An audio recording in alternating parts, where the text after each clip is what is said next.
Tribes நேயர்களுக்கு வணக்கம். இன்றைய நிகழ்ச்சியில் நம்மோடு பேச பத்திரிகையாளர் திரு எழிலரசன் அவர்கள் இணைந்துள்ளார். வாருங்கள் அவரோடு பேசுவோம். சார் வணக்கம். வணக்கம். அமெரிக்காவும் இஸ்ரேலும் சேர்ந்து ஈரான் மேலே நடத்துகிற தாக்குதல் 24 நாளாக தொடர்ந்துட்டு இருக்குது. முந்தா நேற்று ட்ரம்ப் அறிவிச்சிருந்தாரு 48 மணி நேரம் கேடு, அதுக்குள்ள ஸ்டேட் ஆஃப் அந்த ஹார்மஸ் ஜலசந்தியை ஈரான் முழுசாக விடுவிக்கலை அப்படின்னா ஈரானோட எலக்ட்ரிசிட்டி ஃபெசிலிட்டிஸ் மேலே நாங்கள் தாக்குதல் ஏற்படுத்துவோம் அப்படின்னு சொல்லியிருந்தாங்க. சொல்லி 48 மணி நேரம் முடியல. இன்னைக்கு ட்ரம்ப் கொஞ்ச நேரத்துக்கு முன்னாடி என்ன சொல்கிறாருன்னா, ஈரான் கூட நல்ல பேச்சுவார்த்தை ஏற்பட்டுருக்குது, அதுலேருந்து நான் 5 நாளைக்கு அந்த தாக்குதல் நான் ஒத்தி வைக்கிறேன் அப்படின்னு இன்னொரு ஸ்டேட்மெண்ட்டை கொடுத்துருக்குறாங்க. ட்ரம்ப் இப்படி மாற்றி பேசுறதுக்கு என்ன காரணம் நினைக்கிறீங்க? முதல் ஈரானில் அழிக்கிறதுக்கு எதுவுமே இல்லை, எல்லாத்தையும் அழிச்சிட்டோம், ஈரானில் பேச்சுவார்த்தை நடத்திக்கிறது தலைவர்கள் யாரும் இல்லை, எல்லாரையும் அடிச்சிட்டோம் அப்படின்னு பேசியிருந்தாரு. அதுக்கப்புறம் திடீர்னு இப்படி எல்லாரும் அழிச்சிட்டுன்றதும் சொல்கிற டைமில் ஈரான் கட்டுப்படலைன்னா நாங்கள் ட்ரூப்ஸ் உள்ளே இறக்குவோம் அப்படின்னு சொல்லியிருந்தாங்க. எனர்ஜி ஃபெசிலிட்டிஸ் அடிப்போம், எலக்ட்ரிசிட்டி ஃபெசிலிட்டிஸ் அடிப்போம் இப்படிலாம் சொல்லியிருந்தாங்க. மறுபடியும் சுமூகமான பேச்சுவார்த்தை போகுதுன்றாங்க. எப்படி எடுத்துது? ஏன் ட்ரம்ப் இப்படி மாற்றி பேசுகிறாரு? ஆர்ட் ஆஃப் வார்னு ஒரு புக் இருக்குது. அதில் என்ன சொல்லுவாங்க அப்படின்னா, நீங்கள் ஒரு போர்க்களத்தில் இறங்குறதுக்கு முன்னாடி எல்லாத்தையுமே திட்டமிட்டு வெற்றியை உறுதிப்படுத்திட்டு பிறகு தான் நீங்கள் போர்க்களத்தில் இறங்கணும். அப்படி இறங்குறவங்க தான் உண்மையான போர் தளபதி அப்படின்னு சொல்லுவாங்க. வெற்றியை உறுதிப்படுத்துறதுன்னா, வெற்றி உறுதிப்படுத்துறதுன்னா முன்னாடியே அதுக்கான திட்டமிடல், அதுக்கான படைபலம், அதுக்கான ரிசோர்ஸஸ் எல்லாத்தையும் ரெடி பண்ணிவிட்டு எல்லா பிளானையும் போட்டுட்டு அப்புறம் தான் நீங்கள் உள்ளே இறங்கணும். களத்தில் இறங்கிட்டு அப்புறம் ஜெயிச்சிக்கலாம், அப்புறம் நம்ம திறமையை காட்டி வின் பண்ணிடலாம் அப்படின்னு நினைக்கிறது தோல்வியில் தான் முடியும் அப்படின்னு சொல்லுவாங்க. ஸோ அது மாதிரி தான் இப்போ நடந்துகிட்டு இருக்கு. என்ன ஆயிருக்கு அப்படின்னா, அமெரிக்காவோட ஒரிஜினல் பிளான் அப்படின்னா ரொம்ப குறுகிய காலத்தில் ஒரு 48 மணி நேரத்தில் இதை முடிச்சிடலாம் அப்படின்றத அவங்களுடைய தொடக்க நிலையில் அவங்க அதான் திட்டமிட்டு இருந்தாங்க. அதாவது வெனிசுலாவில் நடத்தினாங்க இல்லைங்களா, போய் இறங்கினாங்க, டக்குன்னு மதுரோவை அரெஸ்ட் பண்ணாங்க, வந்துட்டு அங்கே ஒரு கவர்மெண்ட்டை உருவாக்கிட்டாங்க, அவ்வளோதான். அது மாதிரி ஒரு குறுகிய காலத்தில் ஒரு ஷார்ட் டியூரேஷனில் இதை முடிச்சிடலாம் அப்படின்னு தான் அவங்க திட்டமிட்டாங்க. அதன்படி தான் அவங்க எல்லா பிளான்லாம் வகுத்ததெல்லாம் அதன் அடிப்படையில் தான். அதனால் போகிற ஸ்டார்ட் பண்ணாங்க. ஈரானுடைய சுப்ரீம் லீடரை கொண்டுட்டாங்க. கொன்ன உடனே மக்கள் புரட்சி வந்துடும், ரெஜிம் கவர்மெண்ட் மாறிடும், எல்லாமே நம்ம நினச்சபடி நடந்துடும், ஈரானை நம்ம அப்படியே எடுத்துடலாம், அப்படி ஜஸ்ட் லைக் தட் ஈரான் எடுத்துடலாம் அப்படின்றதான் அவங்களுடைய எண்ணம். ஆனால் என்ன நடந்துருச்சு அப்படின்னா, ஈரான் லாங் டேர்ம் வாருக்கு ப்ரிப்பேர்டாக இருந்திருக்கு. அதை இவங்க கணிக்கல. ஈரான் தரப்புல மீடியாவில் பேசுகிறாங்க இல்லைங்களா, அவங்க என்ன சொல்கிறாங்க அப்படின்னா, ஈரானை சுற்றி அமெரிக்கா போர் நடத்தியிருக்கு, ஈராக்கில் நடத்தியிருக்கு, ஆப்கானிஸ்தான் நடத்தியிருக்கு. ஸோ எல்லா போரையும் இவங்க வாட்ச் பண்ணிட்டு இருந்திருக்காங்க. அமெரிக்காவுடைய பலம் என்ன, பலவீனம் என்ன, அவங்களுடைய டாக்டிக்ஸ் என்ன, எப்படிலாம் வருவாங்க, என்னெல்லாம் பண்ணுவாங்க, இது எல்லாத்தையும் அவங்க நோட் பண்ணிட்டு இருக்காங்க. இதெல்லாம் எவ்வளோ நாள் நோட் பண்ணியிருக்காங்கன்னா 30 வருஷமாக அவங்க நோட் பண்ணியிருக்காங்க. 2003 ஈராக்கில் இருந்து சமீபத்தில் ஆப்கானிஸ்தான் வரைக்கும் அவங்க நோட் பண்ணியிருக்காங்க. அது மாதிரி அவங்க 30 வருஷமாக ப்ரிப்பேர் ஆகிட்டு இருக்காங்க. இந்த போருக்கான ஆயுதங்கள், ரிசோர்ஸஸ், பயிற்சி எல்லாத்தையுமே அவங்க ரெடி பண்ணிட்டு இருந்திருக்காங்க. அதனால என்ன பேசிக்காக என்ன நடந்திருக்கு அப்படின்னா, அமெரிக்கா ஒரு ஷார்ட் டேர்ம் வாருக்கு வந்திருக்காங்க, ஆனால் ஈரான் ஒரு லாங் டேர்ம் வாருக்கு ப்ரிப்பேர்டாக இருந்திருக்காங்க.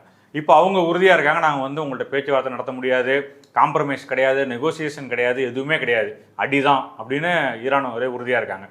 அமெரிக்கா 48 மணி நேரத்துக்கு பிளான் பண்ணிட்டு உள்ளே வந்தவங்க இப்போது கிட்டத்தட்ட 3 வாரத்தை தாண்டி 4வது வாரத்துக்குள்ளே போயாச்சு. இப்போ அவங்க திணறாங்க. அவங்க போர் ஸ்டார்ட் பண்ண பிறகு அதுக்கு பிறகு ஒவ்வொரு நாடாக உதவிக்குவாங்கன்னு கூப்பிட்றாங்க.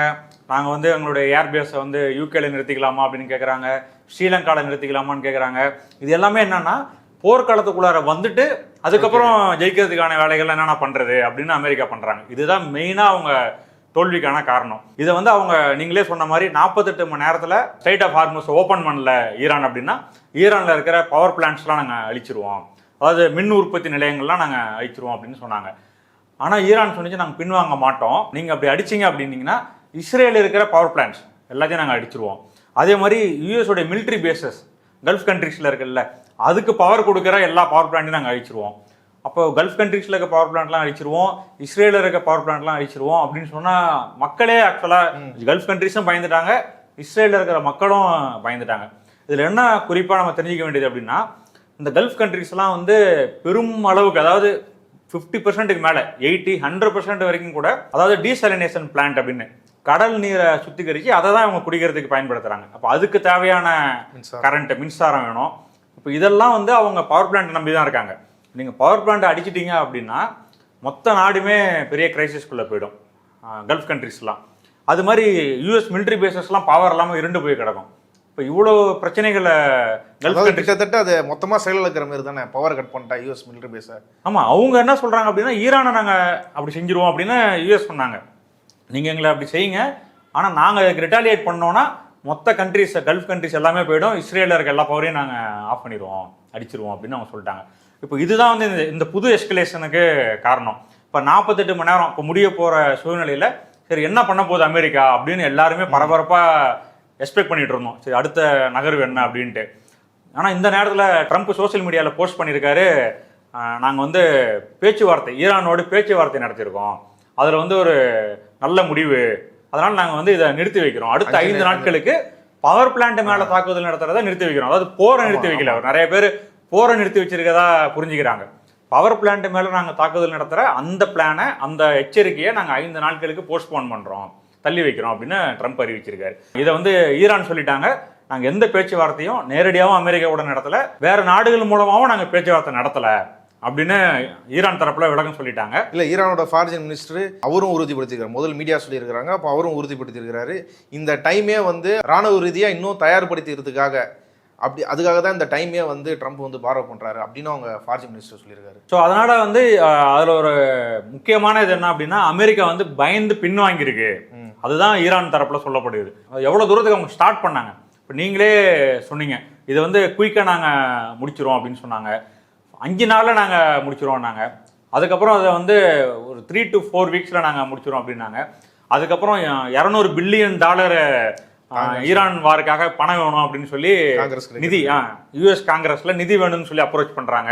இப்படியே அவங்க போற தொடங்கிட்டு அவங்க ஒன்று ஒன்றா பண்றாங்க. அவங்கள்ட்ட எந்த திட்டமிடலும் இல்லை, எந்த ஒரு எக்ஸிட் ஸ்ட்ராட்டஜியும் இல்லை, இந்த போர்ல போயிட்டு உள்ளே இருந்து எப்படி வர்றது அப்படின்ற ஐடியாவும் அவங்களுக்கு இல்லை. அது மாதிரி இந்த ஸ்ட்ரைட் ஆஃப் ஹார்மோஸ் எப்படி திறக்கணுன்ற ஐடியாவும் அவங்களுக்கு இல்லை. முன்னாடியே இல்லைன்றதை தாண்டி இப்பயும் இந்த போர்ல வெற்றி பெறதுக்கான எந்த வாய்ப்புமே அமெரிக்காவுக்கு இல்லை, அப்படி எடுத்துக்கலாமா அவர் இப்படி மாற்றி மாற்றி பேசுறதுக்கு? ஏங்க அதில் வந்து வந்துகிட்டு இருக்க தகவல் படி பார்த்தா நிறைய பேர் இந்த மிலிட்ரி எக்ஸ்பர்ட்ஸ் இந்த டிஃபென்ஸ் இதெல்லாம் ஸ்டடி பண்ணுறவங்க என்ன சொல்கிறாங்க அப்படின்னா ஈரானுக்கு மிகப்பெரிய ஆயுத பலம் இருக்குது, ட்ரம்ப் சொல்கிறதெல்லாம் பொய். ட்ரம்ப் என்ன சொன்னார்னா அவங்களுடைய மிசைல்ஸை நாங்கள் அழிச்சிட்டோம், அவங்களுடைய நேவி அழிச்சிட்டோம், அவங்களுக்கு வந்து எந்த பலமும் இல்லை, மிலிட்ரியே எல்லாத்தையும் முடிச்சிட்டோம், தலைவர்களே இல்லை, முதல் தர தலைவர்கள் மட்டும் இல்லை, அடுத்த 2ஆம் நிலையில் இருக்க தலைவர்களும் இல்லை, எல்லாரையும் முடிச்சிட்டோம். ஈரான்கிட்ட பேச்சுவார்த்தை நடத்தணும்னா நாங்கள் யார்கிட்ட பேச்சுவார்த்தை நடத்த முடியும், அங்கே யாருமே இல்லை அப்படின்னு கிண்டலா ட்ரம்ப் பேசி 3 நாள் கூட ஆகல. அதே மாதிரி தான் நான் சொன்னேன், 3 நாள் கூட ஆகல. ஆனா இப்ப என்ன சொல்றாருன்னா நாங்க 2 நாளா பேச்சுவார்த்தை நடத்திட்டு இருக்கோம். அல்ல அதுல இன்னொன்னு குறிப்பா பார்க்கணும்னு நினைக்கிறேன், தலைவர்களே இல்ல அப்படின்ட்டு இப்ப நல்ல பேச்சுவார்த்தை நடக்குதுன்றாரு. அதே மாதிரி இதுக்கு முன்னாடி அவர் போஸ்ட்ல வந்து ஈரானை குறிப்பிட்டது எப்படி குறிப்பிட்டாருன்னா டெரரிஸ்ட் ரெஜிம், டெரரிஸ்ட் லீடர் அப்படின்னு தான் குறிப்பிட்டார். இப்போ வந்து அப்படின்னா ஒரு டெரரிஸ்ட் கண்ட்ரி கூட ஒரு பேச்சுவார்த்தை நடத்திட்டு இருக்கோம். அவரே அவருடைய இல்ல இந்த போஸ்ட்ல அது இல்லன்ற அந்த வார்த்தை டெரரிஸ்ட்னு இல்ல, கண்ட்ரி ஆஃப் ஈரான். அதான் நான் சொல்றேன்ல, அப்படி பேச்சுவார்த்தை நடத்துறாங்க அப்படின்னா ஒரு டெரரிஸ்ட் ரெஜிம் கூட பேச்சுவார்த்தை நடத்துற மாதிரியான இதுதானே இது. ஆனா ஈரான் தரப்புல நாங்க அதெல்லாம் இல்லவே இல்லை, பேசவே இல்லை, எங்களுக்கு பேச்சே தேவையில்லை, நாங்க வந்து போர் அவங்க தொடங்கிட்டாங்க, நாங்க வந்து இதை முடிச்சு தீர்வோம் அப்படின்றதுலதான் ஈரான் உறுதியா இருக்காங்க. நான் அதுல சொல்லிட்டு இருந்தேன், இதுல அவங்க வந்து இன்னும் நிறைய, அதாவது பழைய ஆயுதங்கள் தான் ஈரான் பயன்படுத்தியிருக்காங்க, அவங்க எக்ஸ்பெக்ட் பண்ணாத யாருமே எதிர்பார்க்காத ஆயுதங்கள்லாம் அவங்கள்ட்ட இன்னமும் இருப்புல இருக்கு. ஆமா, இப்போ ட்ரம்ப் இந்த 48 மணி நேரம் கெடு அறிவிச்ச பிறகு அவங்களோட ஆயுத தடவாளங்களோட வீடியோ வந்து அல் ஜசீரால கூட ஒரு வீடியோ போட்டிருந்தாங்க, புது ஆயுதங்கள் நவீன ஆயுதங்கள்லாம் அவங்கள்ட்ட மிசைல்ஸ்லாம் எவ்வளோ இருக்கு, ஆயுதங்கள்லாம் எவ்வளோ இருக்குன்னு அவங்க ஒரு வீடியோ ஈரான் தரப்புல இருந்து போட்டிருக்காங்க. பேசாமலே மிரட்டுறாங்க. ஆமா, அப்படின்னா அவங்க வந்து அமெரிக்கா சொல்றது பொய், அமெரிக்க மக்களை வந்து ட்ரம்ப் ஏமாத்திட்டு இருக்காரு. அது மாதிரி இன்னொரு செய்தி, அந்த டிகோ கார்சியான்ற ஐலாண்டு இந்தியன் ஓஷன்ல இருக்க ஐலாண்ட்ல 4000 கிலோமீட்டர் தாண்டி ஈரான் ஏவுகணை தாக்குதல் நடத்திருச்சு அப்படின்னு சொல்லி ஒரு செய்தி எல்லாரும் போட்டாங்க. அந்த செய்தி எல்லாருமே அந்த செய்தியை வந்து ஈரான் தான் பண்ணியிருக்கு அப்படின்னு நம்ம நினைச்சிட்டு இருந்தோம். ஆனா ஈரான் தரப்புல இருந்து அதுக்கு மறுப்பு சொல்லியிருக்காங்க, எங்கள்கிட்ட அவ்வளவு தூரம் போய் தாக்குற ஏவுகணையே இல்லை, அது வந்து நாங்க பண்ணல அப்படின்னு சொல்லி அது தவறான தகவல் அப்படின்றத அவங்க சொல்லிட்டாங்க. அப்படி இதெல்லாம் வச்சு பார்க்கும்போது ஈரான் மேல வந்து உலக நாடுகளை ஈரானுக்கு எதிராக ஒன்று சேர்க்கறதுக்காக இஸ்ரேல் இந்த மாதிரியான வேலைகள் யூகேவோட மிலிட்டரி பேஸ் வந்தது. அவங்க என்ன பண்ணிருக்காங்க, நீங்க சோசியல் மீடியால பாத்துருக்கலாம், ஈரான்ல இருந்து 4000 கிலோமீட்டருக்கு ஒரு ரேடியஸ் வச்சு சர்க்கிள் பண்ணி இந்த நாடுகளுக்கெல்லாம் ஆபத்து, இப்போ நம்ம எல்லாரும் ஒன்று சேர்ந்து ஈரானுக்கு எதிராக ஒன்று சேரல அப்படின்னா ஈரான் வந்து யாரை வேணாலும் தாக்கும், யூகேவை தாக்கும், யூரோப்பியன் கண்ட்ரிஸை தாக்கும், எல்லாரையும் அவங்க தாக்க முடியும் அப்படின்னு சொல்லி ஒரு பயமுறுத்துற வேலையெல்லாம் பண்ணாங்க. இதுக்கு இடையில இஸ்ரேல் ஒன்று பண்ணாங்க, ஈரானுடைய நியூக்ளியர் ஃபெசிலிட்டி அது உள்ளுக்குள்ள தள்ளி இருக்கிறது, அங்கே வந்து இவங்க நாட்டுக்கு மையப்பகுதியில் இருக்கிறத இவங்க அட்டாக் பண்ணுறாங்க. அது வந்து ஒரு பெரிய அளவுக்கு பரபரப்பாக உலக அளவில் பார்க்கப்பட்டுச்சு. ஏன்னா அதில் வந்து ஒரு ரேடியேஷன் வந்துருச்சு அப்படின்னா மக்கள் அதில் பாதிக்கப்பட்டுருவாங்க அப்படின்றதுனால. ஆனால் அதுலேருந்து எந்த ரேடியேஷனும் இல்லை அப்படின்னு சொல்லி சர்வதேச ஏஜென்சிஸே அதை சொல்லிட்டாங்க, அதுலேருந்து எதுவும் இல்லை அப்படின்னு சொல்லிட்டு. அதுக்கு ரிட்டாலியேட் பண்ணுற மாதிரி ஈரான் தரப்புலேருந்து ஒரு ஏவுகணை தாக்குதல், இஸ்ரேல் இருக்கிற நியூக்ளியர் ஃபெசிலிட்டி டிமோனா அப்படின்னு பேர், அது மேலே தாக்குதல் நடத்தணும்னு இஸ்ரேல் உண்மையிலேயே அலறிட்டாங்க. நேற்று நினைக்கிறேன் அது. ஆமாம், முந்தானா நடந்துச்சு நினைக்கிறேன். அதில் வந்து ரெண்டு ஏரியாவில் நடந்திருக்கு, ரெண்டுமே பெரிய தாக்குதல். ஆமாம், அதுலேருந்து ஒரு 13 கிலோமீட்டர் தொலைவில் இருக்கிற ஒரு இடத்துல போய் அந்த மிசைல் விழுந்திருக்கு, ஈரான் மிசைல். அதுவே பெரிய அதிர்ச்சி ஆயிடுச்சு. நியூக்ளியர் ஃபெசிலிட்டிலேருந்து ஒரு 10 கிலோமீட்டர் தள்ளி. ஆமாம், இஸ்ரேலில். அது வந்து இஸ்ரேலுக்கு ஒரு பெரிய அதிர்ச்சியை கொடுத்துருச்சு. ஐயோ இவ்வளோ தூரம் கிட்டக்க வந்துட்டாங்களே அப்படின்ட்டு.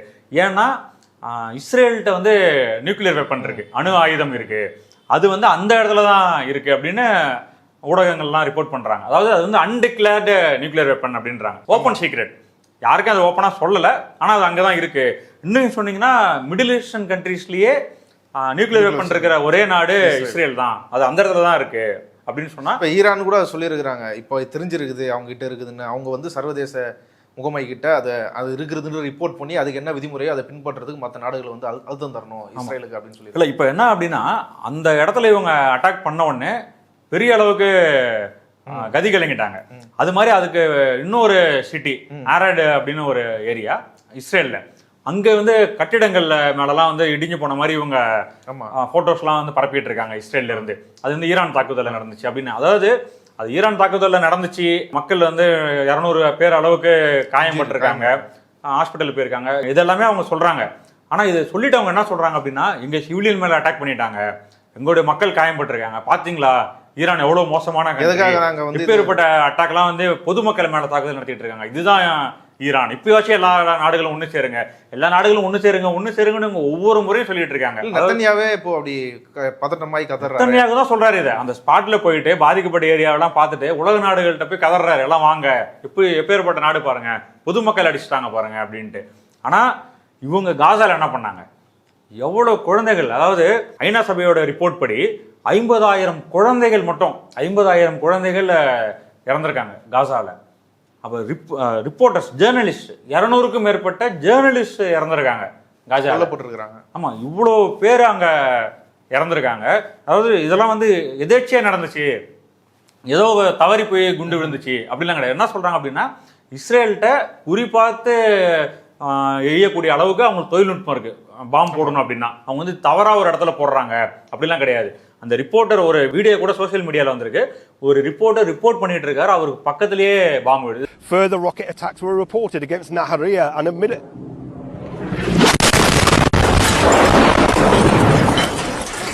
இதெல்லாம் ஆக்சிடென்டலா இஸ்ரேல் பாம்பு போடுது அப்படின்னு கிடையாது, திட்டமிட்டு போடுது அப்படின்றதான் எல்லாரும் சொல்றாங்க. அதாவது யாரெல்லாம் உண்மையை காசால என்ன நடக்குது, லெபனான்ல என்ன நடக்குது, பாலஸ்தீனத்தில் என்ன நடக்குது அப்படின்னு வெளியே கொண்டு வரவங்க ஜேர்னலிஸ்ட்லாம் இவங்க வந்து திட்டமிட்டு அவங்களை அழிக்கிறாங்க அப்படின்றதுதான் எல்லாருடைய குற்றச்சாட்டம். அப்போ குழந்தைங்களை கொண்டிருக்காங்க, 200க்கும் மேற்பட்ட பெண்கள் இறந்திருக்காங்க. இந்த ஈரான் வார்லயே 200க்கும் மேற்பட்ட குழந்தைகள் இறந்திருக்காங்க ஈரான்ல மட்டும். அதே மாதிரி பெண்கள் இறந்திருக்காங்க ஈரான்ல மட்டும். நான் சொல்றேன், இந்த மாதிரி வேலையெல்லாம் ஒரு 1500 பேருக்கு மட்டும் மக்கள், 1500 பேருக்கு மேல பொதுமக்கள் ஈரான்ல இறந்திருக்காங்க. லெபனான்லயும் அதே போல 1000க்கும் மேற்பட்டவர்கள் இறந்திருக்காங்க. ஆனா இஸ்ரேல்ல ரிப்போர்ட் படி 15 பேர் இறந்த ஒரு கண்ட்ரி, பாத்தீங்களா 15 பேர் மேல ஸ்கூல் மேல கொண்டு போட்டாங்க ஈரான்ல. அதாவது அதாவது ஈரானுடைய மிலிட்ரி ஆபீசர்ஸோட குழந்தைகள் படிக்கிற பள்ளிக்கூடம், டீச்சர்ஸ், மற்ற ஸ்டாஃப் எல்லாருமே அதில் இறந்திருக்காங்க. 165 குழந்தைகள் இறந்திருக்காங்க. இப்போ இவ்வளோ பேர் மேலே, ஹாஸ்பிட்டல்ஸ் மேலே, அது மாதிரி பொது மக்கள் கூடுகிற பார்க்கு, போலீஸ் ஸ்டேஷன், இப்படிலாம் ஈரானில். அதாவது ஈரானில் என்ன பண்ணியிருக்காங்க அப்படின்னா, அந்த அமைப்பையே இவங்க சிதைக்கணும், பொதுமக்கள்கிட்ட ஒரு அமைதியின்மையை ஏற்படுத்தணும். அது மாதிரி கிட்டத்தட்ட 80,000 சிவிலியன் யூனிட்ஸ், அதாவது மிலிட்ரியோட சம்பந்தப்படாத பொதுமக்களுடைய டார்கெட்ஸ், அந்த இடங்கள், ஆமா, hospitals, police stations, apartments, park.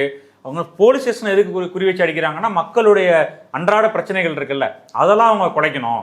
அதாவது அங்க வந்து ஒரு நிலையற்ற தன்மை, அமைதியற்ற தன்மையை நாட்டுக்குள்ள ஏற்படுத்தணும் அப்படின்றத அவங்க நோக்கம். அதனால இவ்வளவு இடங்களையும் திட்டமிட்டு அவங்க இஸ்ரேல் அழிச்சிருக்காங்க.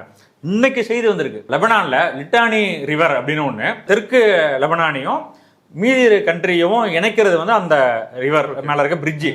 அந்த பிரிட்ஜை வந்து இவங்க திட்டமிட்டு இன்னைக்கு அழிச்சிருக்காங்க. அதாவது இந்த சதன் லெபனானை ஃபுல்லாக இவங்க ஆக்குப்பை பண்ணுறதுக்காக மொத்தமாக மீதி கண்ட்ரியோட மற்ற பகுதிகளுக்கும் அதையும் துண்டிச்சிட்டாங்க தொடர்பை. இப்போ இந்த பகுதியில் இருக்கிற வீடுகள்லாம் இடிக்கிறாங்களாம். இந்த ஆற்றுக்கு இந்த பக்கம் இருக்கிற சதன் லெபனானில் இருக்கிற வீடுகளை இடிக்கிறாங்க. இதெல்லாம் எதுக்காக பண்ணுறாங்க அப்படின்னா, அப்படியே இவங்க ஏற்கனவே பண்ண அதையே திருப்பி இவங்க செய்கிறாங்க. காசாவில் என்ன பண்ணுறாங்களோ அதையே இங்கே சதன் லெபனானில் பண்ணுறாங்க. மக்கள் வந்து அந்த பக்கம் தொடர்பே இல்லாத மாதிரி, அவங்களுக்கு வந்து உணவு வேணும்னாலும் வேற எந்த தேவைனாலும் நாட்டோடைய அந்த பகுதியிலிருந்து இந்த ஆற்றை கடந்து அந்த பக்கம் வரணும். அப்போ சுத்தமாக இவங்க அதை துண்டிக்கிறாங்க. துண்டிச்சுட்டு இவங்க அதை ஆக்குப்பை பண்ண போறாங்க இஸ்ரேல். அதை முழுக்க இவங்களுடைய கையகப்படுத்துறதுக்கான வேலையில இவங்க இறங்கிட்டாங்க. லெபனான்ல இருக்கிற ஹெஸ்போலா வந்து அதை எதிர்த்து சண்டை போட்டுட்டு இருக்காங்க.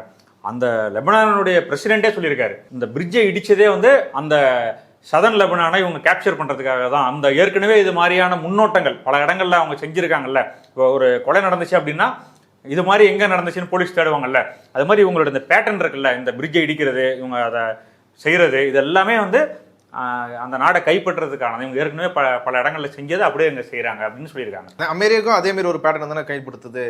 அமெரிக்காவோட ஒரு வார் சீஃப் அவர் என்ன சொல்றாருன்னா, ஈரான்லேருந்து வர அதிக மிசைல்ஸும் ட்ரோனும் வந்து ஈரான் அதிகப்படியான மக்கள் தொகை எங்கே வச்சிருக்கிறாங்களோ அந்த பகுதியில் இருந்தால் வருது. அதனால இனிமேல் எங்கள் டார்கெட்லாம் ஈரானில் எங்கே பாப்புலேஷன் அதிகமாக இருக்குதோ அந்த ஏரியாவை தான் நாங்கள் அடிக்க போகிறோம். அதாவது இதுவும் காசா மாடல். அதுதான் அதாவது நீங்கள் சொன்னதை நானும் படித்தேன். அது ஒரு பாப்புலேட்டட், அதாவது எங்கெல்லாம் வந்து மக்கள் அதிகமாக இருக்காங்களோ அங்கேருந்து தான் இந்த தாக்குதல்லாம் நடக்குது அப்படின்றது அவங்க சொல்கிறதுக்கான காரணம் என்னென்னா, அவங்க வந்து பொதுமக்கள் கூடுற இடங்கள்ல பாம்பு போடுறத சரின்னு உலகத்துக்கு சொல்கிறதுக்காக இந்த வேலையெல்லாம் பண்ணுறாங்க. அதில் இன்னும் ஒரு குறிப்பாக அதையும் இந்த இராணுவ விஷயங்கள்லாம் பார்க்கிற எக்ஸ்பர்ட்ஸ் சொல்கிறாங்க, கண்டிப்பாக இஸ்ரேலால் ஈரானை அழிக்கவே முடியாது. அதுக்கு 2 காரணம் சொல்கிறாங்க. ஒன்று வந்து 1 கோடி பேர் தான் மக்கள் தொகை இஸ்ரேலுக்கு, ரொம்ப குறுகிய அளவான நிலப்பரப்பு. அது மாதிரி ஈரானுடைய நிலப்பரப்பு பல மடங்கு பெருசு, இஸ்ரேலோட பல மடங்கு பெருசு. மக்கள் தொகை வந்து 92 மில்லியன் அப்படின்றாங்க. கிட்டத்தட்ட 9 கோடியிலேருந்து 10 கோடி அளவுக்கு மக்கள் தொகை ஈரானில் இருக்கு. அப்போ இவ்வளோ பெரிய மக்கள் தொகை கொண்ட ஒரு நாடு. அதில் இன்னொரு இது என்னன்னா, பல சிட்டிஸ் இருக்கு ஈரானில். 10க்கும் மேற்பட்ட பெரிய சிட்டிஸே இருக்கு. எப்படி டெஹ்ரானோ அது மாதிரி வந்து பெரிய சிட்டிஸ் நிறையா இருக்கு. அப்போ வந்து அவங்களுக்கு மக்கள் தொகை இப்பயுமே என்ன சொல்றாங்க அப்படின்னா, தலைநகர் டெஹ்ரானில் மக்கள் தொகை பாதி கூட கிடையாது. எல்லாமே ரூரல் ஏரியாஸ்க்கு மற்ற சிட்டிஸ்க்கு மூவ் ஆகி போயிட்டாங்க. அது வந்து இவங்க சொல்லி தான் இவங்க வந்து தாக்குதல் நடத்துவாங்க பொதுமக்கள்கிட்ட சொல்லிட்டு தான் இவங்க வந்து பாதுகாப்பான இடங்களுக்கு உள்ளார போயிருக்காங்க. கவர்மெண்ட் என்ன சொல்லியிருக்காங்க அப்படின்னா, சிட்டியில் இருக்க வேண்டிய தேவை இருக்கிறவங்க மட்டும் சிட்டியில் இருங்க, மற்றவங்களாம் நீங்கள் உள்ளுக்குள்ளே போயிடலாம், ரூரல் ஏரியாஸ்க்கு இல்லை வேறு சிட்டிஸ்க்கு போகலாம் அப்படின்னு சொல்லி ஈரான் கவர்மெண்ட்டே சொல்லியிருக்கதா சொல்கிறாங்க. ஆனால் இஸ்ரேலில் அது மாதிரி கிடையாது. இஸ்ரேலோட நிலப்பரப்பே ரொம்ப குறைவு, 2-3 சிட்டிஸ் தான், அதுவும் ரொம்ப சின்ன சிட்டிஸ் தான். ஈரான் நினைச்சாங்கன்னா இஸ்ரேலை விரைவாக அழிச்சிட முடியும். அது அவங்க சொல்கிறது வந்து இந்த அயன் டோம் இருக்குது, இந்த அயன் டோமை தாண்டி எந்த ஏவுகணையும் இஸ்ரேலுக்குள்ளே வராது, தாக்குதல் நடத்த முடியாது அப்படின்றது தான் இஸ்ரேலோடைய வாதம். ஆனால் இன்னைக்கு என்ன அப்படின்னா, அமெரிக்காவுடைய ரேடார், இஸ்ரேலுடைய ரேடார் எல்லாமே வந்து ஈரான் தரப்பில் அழிச்சிருக்காங்க. அதாவது அந்த ஈரானுடைய மிலிட்ரி ஆஃபீஸரே சொல்கிறாரு, நாங்கள் ஏகப்பட்ட ரேடாரை அழிச்சிட்டோம், அவங்களால எங்களோட மிசைல்ஸ் இனிமேல் கண்ட்ரோல் பண்ண முடியாது. அன்னைக்கு அந்த விஷுவலே இருக்குல்ல, அந்த ஈரான் போட்ட அந்த கிளஸ்டர் பாம்ஸா அதை மொத்தமும் அப்படியே மொத்தமாக விழுது. அந்த எந்த அதான் சொல்கிறாங்க, அவங்களுடைய அவங்க வந்து எதிர்த்து தாக்குற, அதாவது மிசைல்ஸ் எதிர்த்து அழிக்கிற அந்த இதுவே அவங்க இழந்துட்டாங்க. அந்த தொழில்நுட்பமே அவங்கள்ட்ட இல்லை, நாங்கள் அழிச்சிட்டோம் இப்போது, அதனால் அவங்க ஓப்பனாக தான் இருக்காங்க. நாங்கள் இங்கே மிசைலை ஏவணும்னா எங்களால் இஸ்ரேலை ரீச் பண்ண முடியும், அவங்களால தடுக்க முடியாது அப்படின்னு ஈரானுடைய ராணுவ அதிகாரி ஒருத்தர் பேட்டி கொடுத்துருக்காரு. இப்போ அந்த அளவுக்கு அவங்க எக்ஸ்போஸ் ஆகியிருக்காங்க. இந்த 5 நாள் நாங்கள் தள்ளி வைக்கிறோம் அப்படின்னு பின் வாங்குறதுக்கு, உலக நாடுகளே வாங்க அப்படின்னு சொல்லி கேட்கறதுக்கு எல்லாத்துக்கும் காரணம் வந்து இந்த மாதிரி அவங்க ஒவ்வொரு கட்டத்திலையும், அதாவது ஸ்ட்ராட்டஜிக்கலாகவும் அவங்க தோல்வி அடைஞ்சிருக்காங்க, பொலிட்டிக்கலாகவும் அவங்க தோல்வி அடைஞ்சிருக்காங்க, அதே மாதிரி எக்கனாமிக்கலாகவும் தோல்வி அடைஞ்சிருக்காங்க இஸ்ரேலும் அமெரிக்காவும். அதுதான் இந்த பின்னடைவுக்கு, இந்த 5 நாள் நாங்கள் நிறுத்தி வைக்கிறோம்னு சொல்கிறதுக்கு, முன்னுக்கு பின் முரணாக பேசுறது, இதெல்லாம் எதுக்குன்னா அவங்க தோல்வியை மறைக்கிறதுக்கு. அந்த மக்கள்கிட்ட நேத்தன்யாவுக்கும் அந்த பிரச்சனை இருக்குது, ட்ரம்ப்புக்கும் அந்த பிரச்சனை இருக்குது, அந்த மக்கள்கிட்ட அவங்க ஏதாவது சொல்லி தான் அதுலேருந்து வெளியே வரணும். அதுக்காக தான் இப்படி முன்னுக்கு பின் முரணா ஏதாவது சொல்லிட்டு இதுலேருந்து வெளியே வர்றதுக்கு வழி என்ன இருக்குது அப்படின்னு பார்த்துட்டு இருக்காங்க. இப்போ ட்ரம்ப் வந்து ஏற்கனவே ஸ்ட்ரைட் ஆஃப் ஹார்மஸ் அதை ஃப்ரீ பண்ணுறதுக்கு எல்லா நாடுகளும் வந்து போர்க்கப்பல் அனுப்புங்க அப்படின்னு சொல்லியிருந்தாங்க. அதுக்கும் யாரும் ரெஸ்பான்ஸ் தரல. சில பேர் பண்ணவே முடியாதுன்னு சொல்லிட்டாங்க. இப்போ நெத்தனியாவும் வந்து பாருங்க எங்கள் சிவிலியன்ஸில் அடிச்சிட்டாங்க, கொண்டுட்டாங்க, எங்கள் நகரத்துக்குள்ளேயே வந்து தாக்குதல் நடத்திட்டாங்க, உலக நாடுகள் எல்லாருக்கும் ஆபத்து இருக்குது, யூரோப்புக்கு ஆபத்து இருக்குது, இட்டாலிக்கு ஆபத்து இருக்குது, அதனால எல்லாருமே வந்து எங்களோட போரில் வந்து பங்கெடுத்துங்க ஈரானுக்கு எதிரான்னு சொன்னாங்க. யாருமே அதுக்கும் வரல. யூகோட மினிஸ்டர்லாம் வந்து எங்களுக்கு ஈரானால் எந்த ஆபத்தும் கிடையாது, அவங்களால தாக்கவும் முடியாது, அந்த இன்டென்ஷனும் அவங்களுக்கு கிடையாதுன்ற மாதிரி மறுத்துட்டாங்க. இந்த 2 நாடோட மதிப்பீடு உலக அளவில் இப்போ என்னவா இருக்குது? இல்லை, அதாவது இந்த போர் தொடங்கினதுலேருந்து இந்த 3 வாரம் 4வது வாரத்துக்குள்ள வந்திருக்கு. இந்த 3 வாரத்தில் என்ன நம்ம மொத்த மதிப்பீடு அப்படின்னா, அமெரிக்காவுடைய இமேஜ், அவங்க வந்து வெல்ல முடியாத ஒரு நாடு, ஒரு பெரிய பொருளாதாரம், அவங்க அமெரிக்கா சாங்ஷன்ஸ் பண்ணி, அதாவது ஒரு கண்ட்ரி மேலே பொருளாதார தடை விதிச்சிருச்சுன்னா அந்த நாடு முடிஞ்சிடும். அதுக்கே நிறைய பேர் இப்போ இந்தியா மாதிரி நாடுகள்லாம் அதுக்கு தான் பயப்படுறது, யூஎஸ் சாங்ஷன்ஸ் வந்துடும் அப்படின்ட்டு. ஈரான் மேலே ஏற்கனவே அது இருக்குது. ஆமாம், ஈரான் மேலே ரொம்ப நாளாக சாங்ஷன்ஸ் இருக்குது. அப்போ அமெரிக்காவுடைய பொருளாதார தடையவும் மீறி, அமெரிக்காவுடைய பெரிய மிலிட்ரி பவர் அதையும் மீறி அவங்க ஃபைட் பண்ணிட்டு இருக்காங்க. அப்படின்னா இமேஜ் வந்து ஈரானோட இமேஜ் உலக அளவில் அதிகமாகவும், இஸ்ரேலுடைய இமேஜும் யூஎஸோட இமேஜும் பெருமளவு, அதாவது உலக மக்கள் அடி வாங்குறது இருக்கட்டும், சொந்த நாட்டு மக்கள்கிட்டே பயங்கரமாக அடி வாங்கிட்டு இருக்காங்க. அவங்க 2 பேரோட இமேஜும் போயிட்டு இருக்கு. அப்போ அதுதான் வந்து இன்னைக்கு நிலைமை. ஸ்ரீலங்கா மாதிரி ஒரு சின்ன கண்ட்ரி, அவங்கள்ட்ட போயிட்டு அமெரிக்கா கேட்குறாங்க, எங்களுடைய ராணுவ விமானத்தை நாங்கள் அங்கே இறக்கிக்கிறோம், ஸ்ரீலங்காவில் இருக்கிற விமான நிலையத்தில் இந்த 2 விமானத்தை நிறுத்துறதுக்கு எங்களுக்கு அனுமதி கொடுங்க அப்படின்னு கேட்குறாங்க.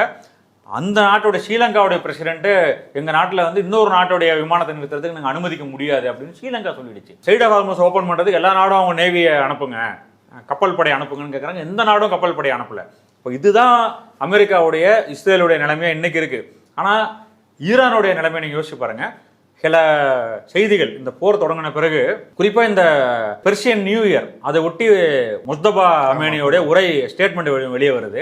அதில் அவர் என்ன சொல்கிறார் அப்படின்னா, மக்களுடைய ஒற்றுமையை வலியுறுத்துறார். இந்த போருக்கு எல்லாரும் சொல்கிறது என்னன்னா, இந்த போர் வெற்றிகரமாக ஈரான் பக்கம் இருக்கிறதுக்கு அடிப்படை காரணம் ஈரான் மக்களுடைய உறுதி. அந்த மக்கள் கொஞ்சம் தளர்ந்திருந்தாங்க அப்படின்னா ஈஸியாக கவர்மெண்ட்டை யூஎஸ் இஸ்ரேல் சேர்ந்து மாற்றி விட்டுருக்கோம். அந்த மக்கள் உறுதியாக ஈரான் கவர்மெண்ட் பக்கம் இருக்கிறாங்க, நிற்கிறாங்க. அதாவது இந்த போர் தொடங்கின பிறகு எல்லாருமே போர் நடக்கிற நாட்டிலேருந்து வெளியேறுவாங்க, பொதுவாக பக்கத்து நாடுகளுக்கு ஓடுவாங்க, இப்படி தான் நடக்கும் பொதுவாக. ஆனால் இந்த ஈரானில் செய்திகள் என்ன சொல்கிறாங்க அப்படின்னா, வெளிநாட்டில் இருக்கிற ஈரானியர்கள்லாம் சொந்த நாட்டுக்கு வராங்க.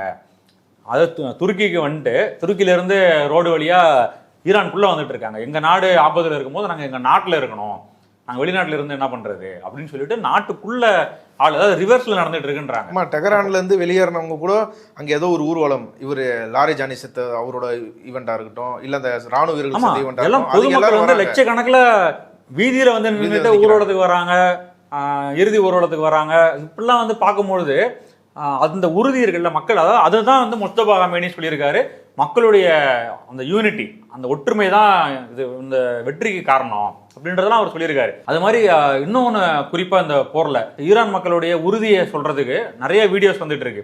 அதில் ஒரு வீடியோ, ஒரு சின்ன குழந்தைய வந்து ஒரு அம்மா வச்சுட்டு இருப்பாங்க, அவங்கள்ட்ட போய் ஈரானில் அந்த குழந்தைகிட்ட போய் கேட்குறாங்க, இது மாதிரி போர் நடந்துகிட்டு இருக்கு, நம்மளுடைய ஃபெசிலிட்டிஸ்லாம் வந்து அட்டாக் பண்ணுவோன்னு இஸ்ரேல் சொல்லிட்டு இருக்காங்களே அப்படின்னு கேட்கும்போது அந்த அம்மா சொல்கிற வீடியோ வந்து ரொம்ப வைரலாக இருக்குது சோஷியல் மீடியாவில். خانم اگه آب گرم قطع شه چیزی نخواهی پوشک بچه عوض کنی؟ خدا بزرگه آقا، این اصلا ما به این چیزا فکر نمی‌کنیم. اون بچهای فلسطینی که الان سالهاست دارن تو این شرایط زندگی میکنن چیکار میکنن؟ ما چه فرقی با اون داریم؟ بچه من چه فرقی با اونا داره؟ ما الان داریم میجنگیم که اونا هم بتونن راحت تر زندگی کنن، پسر من بتونه در آینده راحت تر زندگی کنه. یه نفر باید جلوی اینا بیسته، یه نفر باید جلوی اینا بیسته و تو دهنشون. பாலஸ்தீனத்தில் இருக்கிற ஒரு குழந்தைக்கும் இந்த குழந்தை, என் குழந்தைக்கு என்ன வித்தியாசம் இருக்குது? அங்கே இருக்கிற குழந்தைக்கு சாப்பாடு இல்லை, எந்த விதமான பாதுகாப்பும் இல்லை, எப்போ வேணால் உயிர் போகுன்ற மாதிரி நிலைமை இருக்குது. அந்த பாலஸ்தீன குழந்தையும் என் குழந்தையும் நான் ஒன்றா தான் பார்க்குறேன் அப்படின்னு சொல்கிறாங்க. அதுதான் வந்து இப்பவும் சொல்கிறாங்க. இந்த போர் நிறுத்தும் போது ஈரான் சொல்கிற முன்வைக்கிற கண்டிஷன்ஸில் ஒன்று, பாலஸ்தீனத்தின் மீது நடக்கிற தாக்குதலையும் நிறுத்தணும், அப்போ தான் நாங்கள் இதை முடிப்போம் அப்படின்னு தான் ஈரான் தரப்பில் சொல்கிறாங்க. இப்போ அந்த அளவுக்கு இங்கே இருக்கிற மக்கள் உணர்வுபூர்வமாக கனெக்ட் ஆகியிருக்காங்க போரில். ஆனால் அமெரிக்காவில் யாருமே உணர்வுபூர்வமாக இந்த போரை நடத்தலை. ஏன்னா இது வந்து அவங்க தற்காத்துக்கிறதுக்கான போர், அவங்க டிஃபென்ஸில் இருக்காங்க. நாங்கள் வந்து எங்கள் நாட்டை காப்பாற்றுறதுக்காக, எங்களுடைய சாவரினிட்டியை, நாட்டுடைய இறையாண்மையை காப்பாற்றுறதுக்காக நாங்கள் களத்தில் இருக்கோம். ஆனால் அமெரிக்காவுக்கு அப்படி கிடையாது. இதை பொழுதுபோக்கு மாதிரி ஒரு 48 மணி நேரத்தில் போயிட்டு அட்டாக் பண்ணிட்டு அங்கே இருக்கிற சோல்ஜர்ஸ்லாம் இருக்காங்களா, அவங்ககிட்ட அப்படி தான் சொல்லியிருக்காங்க, அது ஒரு 48 மணி நேரம் முடிஞ்சிடும் அப்படின்ற மாதிரி சொல்லியிருக்காங்க அமெரிக்கா. இப்போ அந்தளவுக்கு அதை வந்து அவங்க லைட்டாக அமெரிக்கா எடுத்திருக்கு. அப்போ இந்த உறுதி இருக்குல்ல, ஈரான் மக்களோட உறுதி. ஈரான் மக்களுடைய உறுதி, அது இன்னொரு செய்தியும். இந்த போரை தொடங்கினதுக்கு அமெரிக்காவுக்கு பெரிய உந்து சக்தியாக இருந்தது என்ன அப்படின்னா, ஜனவரியில் ஈரானில் நடந்த மக்கள் போராட்டம்.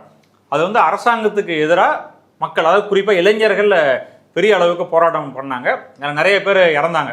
ஆனால் ஈரான் தரப்பில் என்ன சொல்கிறாங்க அப்படின்னா, இந்த போராட்டத்தை தூண்டி விட்டு இதை கலவரமாக்குனது எல்லாமே அமெரிக்கா தான், இஸ்ரேல் தான், அவங்களுடைய ரோல் தான் இந்த கலவரத்துக்கு காரணம், ஜனவரியில் நடந்த ஈரானில் நடந்த கலவரத்துக்கு காரணம் அப்படின்னு சொல்லி ஈரான் தரப்பில் சொல்கிறாங்க.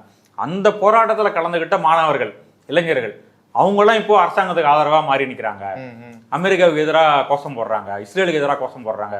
அதாவது எந்த மக்களை நம்பி இவங்க போய் அரசாங்கத்தை மாற்றிடுவாங்க அப்படின்னு சொல்லி அமெரிக்காவும் இஸ்ரேலும் இதை தொடங்கினாங்களோ, அந்த இளைஞர்களே இப்போ ஈரான் அரசாங்கத்துக்கு ஆதரவாக, கவர்மெண்ட்டுக்கு ஆதரவாக நிற்கிறாங்க.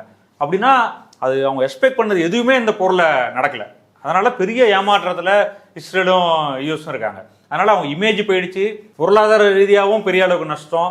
இப்படி சின்ன சின்ன நாடுகள்லாம் கூட இதை இவ்வளோதானே அமெரிக்கா அப்படின்னு நினைக்கிற அளவுக்கான ஒரு தோற்றத்தை உலகளவில் ஏற்படுத்திட்டாங்க. முஸ்தபாவோட உரையில் வந்து இன்னொரு முக்கியமான ஒரு பாயிண்ட், இது வரைக்கும் கடந்த நியூ இயரில் அவங்க என்னென்னலாம் ஃபேஸ் பண்ணாங்க, அதெல்லாம் என்னென்ன ஆபத்துகள்லாம் ஃபேஸ் பண்ணாங்க, அதெல்லாம் சொல்லிட்டு இப்போ புது வருஷத்தில் அவர் நம்மளுடைய உறுதி என்ன அப்படின்னு சபதம் இருப்பாங்கல்ல, அப்படி ஒரு ஒன்லைனில் அவர் என்ன சொல்கிறார் அப்படின்னா, ரெசிஸ்டன்ஸ் எக்கானமி அப்படின்னு வார்த்தையை பயன்படுத்துறாரு. Resistance economy in the light of national unity and national security அப்படின்றார். அதாவது தேச ஒற்றுமை, தேச பாதுகாப்பு, இதுக்கான ஒரு எதிர்ப்பு பொருளாதாரம், இந்த வார்த்தையை அவர் சொல்றாரு. அதாவது பொருளாதாரம் நம்ம கேள்விப்பட்டிருக்கோம், அதுன்னு எதிர்ப்பு பொருளாதாரம். ரெசிஸ்டன்ஸ் எக்கானமி அப்படின்னா இவங்கெல்லாம் இப்படி சாங்ஷன்ஸ்லாம் விதிக்கிறாங்க, இப்படி பல நெருக்கடிகள் கொடுக்குறாங்க, அதெல்லாம் எதிர்த்து நம்மளால இருக்க முடியும், இயங்க முடியும் அப்படின்றத அமெரிக்காவோட பொருளாதார தடையை எதிர்த்து நம்மளால இருக்க முடியும், அதுக்கான திட்டங்களை கருது. ஆமா, அதுக்கு பேர் வந்து எதிர்ப்பு பொருளாதாரம். அவங்க என்ன வந்தாலும் நம்மளால சுயமா நிற்க முடியும் அப்படின்றத நம்ம காட்டணும் அப்படின்றதான் அவருடைய மக்களுக்கு அறிவிச்ச அந்த புத்தாண்டு செய்தி.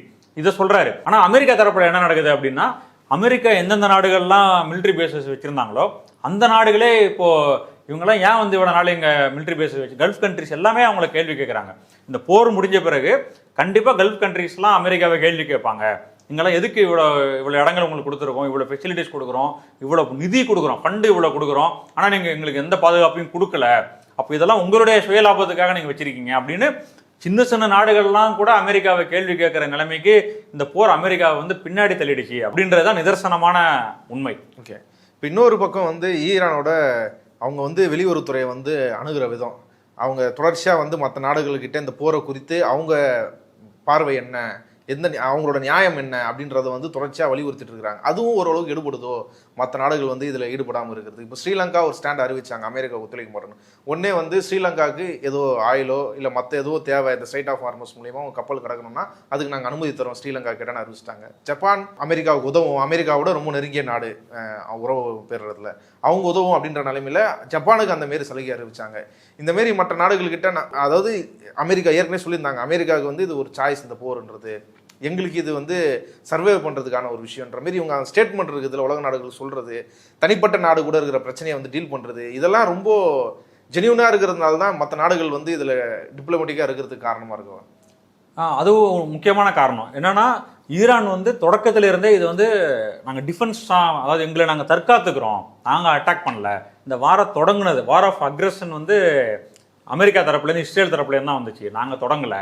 அது மாதிரி எங்கள்கிட்ட பெரிய அளவுக்கு போய் தாக்குற ஏவுகணைகளும் இல்லை, 4000 கிலோமீட்டர் போய் தாக்குற ஏவுகணைகளும் எங்கள்கிட்ட இல்லை, அணு ஆயுதமும் எங்கள்கிட்ட கிடையாது. நீங்கள் யார் வேணால் வந்து எங்களை செக் பண்ணிக்கங்க, ரெகுலராக நீங்கள் இன்ஸ்பெக்ட் பண்ணிக்கலாம், எங்கள்கிட்ட எதுவும் கிடையாது அப்படின்னு ஓப்பனாக சொல்லிட்டாங்க. ஆனாலும் அமெரிக்காவும் இஸ்ரேலும் அவங்கள்ட்ட ஒரு பெரிய பேரழிவு ஆயுதங்கள்லாம் இருக்குது அப்படின்னு சொல்லிட்டு ஈரான் மேலே தாக்குதல் நடத்துனாங்க. அது மாதிரி மக்கள் கொடுமைப்படுத்துகிறாங்க. அந்த ஊரில் டெமோக்ரஸியே இல்லை ஈரானில், அதனால் மக்கள் ரொம்ப அடிமையாக இருக்காங்க, நான் போய் அவங்களை விடுதலை பண்ண போகிறேன், பெண்களை விடுதலை பண்ண போகிறேன் அப்படின்ட்டு ஏதோ இவங்க தான் உலகத்தோடைய பாதுகாவலர்கள், இவங்க இல்லைன்னா எல்லாரும் கஷ்டப்படுவாங்கன்ற மாதிரியான ஒரு தோற்றத்தை, அது பேசும்போதே டெரரிஸ்ட் ரெஜிம் ஈரான், தீவிரவாதிகள் நாடு. அதாவது வெஸ்டர்ன் மீடியாவில் ஃபுல்லாகவே ஈரானை ஒரு மோசமான பிக்சர், மோசமான மக்களை அடக்கி ஒடுக்கிற நாடு, அவங்கள்ட்ட எந்த இதுவும் கிடையாது, நாகரிகம் கிடையாது, இந்த மாதிரியான ஒரு மெயின் ஸ்ட்ரீம் மீடியாவில் இந்த மாதிரியான நரேட்டிவ், ஈரானை பற்றி தவறான நரேட்டிவ். ஆனால் ஆல்டர்னேட்டிவ் மீடியான்னு சொல்லப்படுகிற சமூக வலைதளங்கள், சோசியல் மீடியாவில் ஈரானை பற்றி வருகிற பார்வை, வருகிற செய்தி அது முற்றிலும் வேறையாக இருக்குது. அதில் ஒரு முக்கியமாக ஒரு செய்தி சொல்கிறாங்க என்ன அப்படின்னா, ஆயிரக்கணக்கான ஆண்டுகள் பழமையானது ஈரான் நாகரிகம், எங்களுடைய சிவிலைசேஷன், ஈரானியன் சிவிலைசேஷன்ன்றது ரொம்ப பழமையானது. அமெரிக்கான்ற நாடே உருவாகிறதுக்கு முன்னாடி, இஸ்ரேல்ன்ற நாடு வர்றதுக்கு முன்னாடி எங்கள் நாடு வந்து அவ்வளோ சிறப்பான ஒரு பழமையான நாகரிகம் கொண்டது. இப்போ கூட அவங்க இஸ்பகான் சிட்டி மேலே தாக்குதல் நடத்துகிறாங்கல்ல ஈரானில், அதில் இருக்கிற பேலஸ், நிறைய மாஸ்க், அந்த பள்ளிவாசல்கள், அரண்மனைகள், இதெல்லாம் வந்து ரொம்பவும் பழமையானது. ஒரு இஸ்லாமிக் இது அவங்களுடைய கட்டிடக்கலையை வெளிப்படுத்துகிற மாதிரியான கட்டிடங்கள், இதெல்லாம் அவ்வளோ வண்ண வேலைப்பாடுகள், கண்ணாடி அலங்காரங்கள், இதெல்லாம் இருக்கிற கட்டிடங்கள்லாம் இவங்களுடைய ஏவுகணை தாக்குதலில் இடிஞ்சி டேமேஜ் ஆகி கிடக்கு. அதெல்லாம் மக்களுக்கு எவ்வளோ பெரிய உறுத்தலை ஏற்படுத்தும், இவங்களுடைய ஒரு பழமையான நாகரிகத்தின் மீது ஒரு தாக்குதல் நடத்துகிறாங்க அப்படின்ட்டு. அப்போது இந்த மாதிரியான நரேட்டிவ் வெளியே வருது. அது மாதிரி இன்னொரு குறிப்பாக அவங்களுடைய கல்வி, இறந்து போன தலைவர்கள், இப்போ இருக்கிற தலைவர்கள் எல்லாமே மெத்த படித்தவங்களாக இருக்காங்க. அவங்களாம் டிகிரி ஹோல்டராக இருக்காங்க, பெரிய சயின்டிஸ்டாக இருக்காங்க. இப்படி எல்லாருமே வெளியே வரும்போது அதெல்லாம் உலக மக்கள் பார்க்குறாங்க. அது மாதிரி ஈரான் அந்த போர்லேருந்து ஆரம்பத்துலேருந்து கடைபிடித்த அந்த போர் நெறிமுறைகள், நீங்கள் எங்களை அட்டாக் பண்ணுற வரைக்கும் நாங்கள் எதுவுமே பண்ண மாட்டோம். அவங்க வந்து ஆயில் ஃபீல்டை, ஈரானுடைய கேஸ் ஃபீல்டை அட்டாக் பண்ண பிறகு தான் இவங்க கத்தாரில் அட்டாக் பண்ணாங்க. அது மாதிரி கல்ஃப் கண்ட்ரீஸில் இருக்கிற எந்த ஒரு சிவிலியன் இதையும் நாங்கள் அட்டாக் பண்ண மாட்டோம். அமெரிக்காவுடைய அசெட், அமெரிக்காவுடைய ஷேர் உள்ள பங்கு உள்ள விஷயங்களை மட்டும்தான், அமெரிக்காவுடைய மிலிட்ரி பேசஸ், அது மாதிரியான விஷயங்கள் மட்டும் தான் நாங்கள் அட்டாக் பண்ணுவோம் அப்படின்னு அவங்க செஞ்சது. அது மாதிரி அவங்க நியூக்ளியர் பிளான்ட்டை, ஈரானில் இருக்கிற நியூக்ளியர் பிளான்ட்டை அட்டாக் பண்ண பிறகு இவங்க இஸ்ரேலில் இருக்கிற நியூக்ளியர் பிளான்ட்டை எங்களால் அட்டாக் பண்ண முடியும் அப்படின்னு சொல்லி காட்டினது. இப்போ பவர் பிளான்ட்டை நாங்கள் அட்டாக் பண்ணிடுவோம் அப்படின்னு சொல்லி யூஎஸ் சொன்ன பிறகு நீங்கள் அடிச்சிங்கன்னா நாங்களும் திருப்பி அடிப்போம் அப்படின்னு சொல்கிறது. எதையுமே வந்து இவங்க முன்கூட்டியே செய்கிறது, அதான் அடுத்தவங்களுடைய முகம் சுழிக்கிறோம். அதனால தான் வந்து முஸ்தபா அவருடைய நியூ இயர் மெசேஜ், அதில் அவர் என்ன சொல்கிறார் அப்படின்னா, ஃபால்ஸ் ஃபிளாக் ட்ரிக், அதாவது ஒரு போலியான தாக்குதல் ஈரான் தான் நடத்துனுச்சு அப்படின்னு சொல்லிட்டு துருக்கி மேலே, ஓமன் மேலெல்லாம் சில தாக்குதல், ட்ரோன் போகுது, இது மாதிரி தாக்குதல் வருது இல்லைங்களா, அதெல்லாம் இவங்க தான் பண்ணாங்க, ஈரான் தான் பண்ணுறாங்க அப்படின்ற ஒரு பிம்பத்தை ஏற்படுத்துறதுக்கு இஸ்ரேல் வந்து முயற்சி பண்ணியிருக்கு. அதெல்லாம் இவர் சொல்கிறாரு. அப்போ இது எதுக்காக அப்படின்னா, எல்லா கண்ட்ரியும், அதை மொத்தம் மிடில் ஈஸ்டையே ஒரு பிரச்சனைக்குரிய பகுதியாக மாற்றுறதான் இஸ்ரேலுடைய எண்ணம். அதுக்காக இந்த மாதிரிலாம் அவங்க பண்ணுறாங்க அப்படின்றத அவர் சொல்கிறாரு. இப்போ இவ்வளவு முயற்சிகள் பண்ணுறது, இந்த மாதிரியான நரேட்டிவ், அவங்க முன் வச்ச நரேட்டிவ், இது எல்லாமே ஆல்டர்னேட்டிவ் மீடியா, சோசியல் மீடியாவால் ஈரானை சேர்ந்த அமைச்சர்கள் அவங்க பேசுகிற, அவங்க பயன்படுத்துகிற வார்த்தைகள், ட்ரம்ப் எழுதுகிற சோசியல் மீடியா போஸ்ட்லாம் பார்த்தீங்கன்னா கண்ணாபின்னான்னு எழுதுறாரு, முன்னுக்கு பின் முரணா பேசுகிறாரு.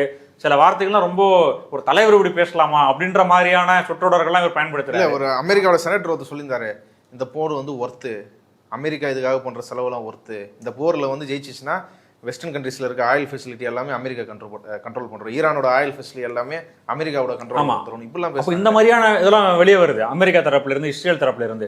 ஆனால் ஈரானுடைய ஃபாரின் மினிஸ்டராக இருக்கட்டும், இப்போ இறந்து போன நேஷனல் செக்யூரிட்டி சீஃப் அவராக இருக்கட்டும், முதல் நாள் தாக்குதலே இறந்த அயதுல்லா அலி அமேனி, நாட்டுடைய சுப்ரீம் லீடர், அவரு கூட என்ன சொல்கிறாங்க அப்படின்னா, ஒரு இது மாதிரி தாக்குதல் நடக்க போது நீங்கள் பாதுகாப்பான இடத்துக்கு போங்க அப்படின்னு சொல்லும் போது, இல்லை மக்கள் இருக்கும் போது நான் மட்டும் எப்படி பாதுகாப்பான இடத்துக்கு போக முடியும்? இங்க வந்து கிட்டத்தட்ட 9 கோடி மக்கள் இருக்கிறாங்க, 9 கோடி மக்களும் ஒளிஞ்சிக்கிறதுக்கு நல்ல இடம் இருக்கா? அதாவது ஈரான்ல இருக்கக்கூடிய மலை பிரதேசங்கள், அங்க இருக்கிற டனல்ஸ்ல, பங்கர்லாம் இவரால் போய் பாதுகாப்பா இருக்க முடியும்.